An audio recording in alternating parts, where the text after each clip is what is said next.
చప్పట్లు కొడుతూ ఆయన కృపను తల పోసుకుంటూ దేవుని నామాన్ని స్తుతిద్దాం.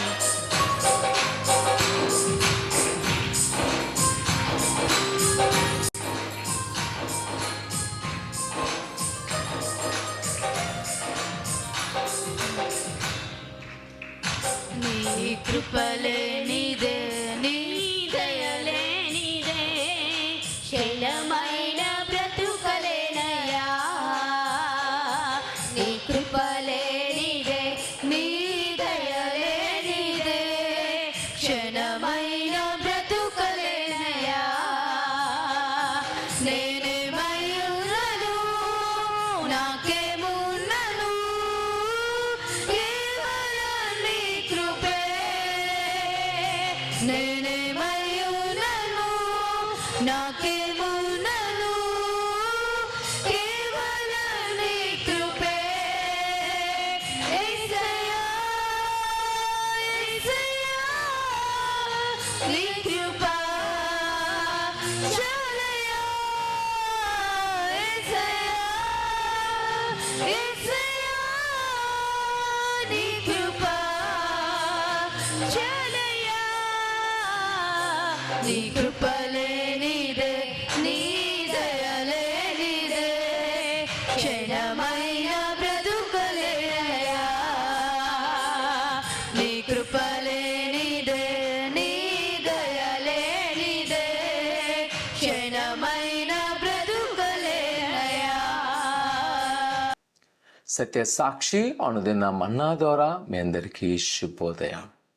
నేటి ఒక బలమైన మాట యెషయా గ్రంథము 35వ అధ్యాయము 10వ వచనం. యెహోవా విమోచించిన వారు పాటలు పాడుచు తిరిగి సియోనుకు వచ్చెదరు. ప్రియకుమార కుమార్తె యెషయా భక్తుని యొక్క ప్రవచనములు ఎంతో గొప్పవి అని చెప్పగలం. ఆయన హెచ్చరిస్తుండగానే తన ప్రజలను, అనగా వారు బానిస బ్రతుకులో వెళ్తున్నారని తెలిసినప్పటికీ ఆయన అంటున్నాడు, ఇదిగో యెహోవా విమోచించిన వారు తిరిగి సంతోషముతో సియోనుకు వెళ్ళెదరు. ఆ దినాన్ని వారు చేసిన పాపాన్ని బట్టి శిక్ష అనుభవిస్తున్నప్పటికీ ఆయన వారికి ఒక నిరీక్షణ ఇస్తున్నాడు. ఏంటి అంటే, ఇదిగో ఒక దినం రాబోతుంది, మరలా ఆయన మిమ్మల్ని సంతోషంగా సియోను పట్టణమైన యెరూషలేముకు తోడుకు రాబోతున్నాడు. ఆయన ఉద్దేశము వారు నిరంతరము శిక్షించాలన్నది కాదు. ఆయన ఉద్దేశము వారిని వెలువెళ్ళినది కాదు.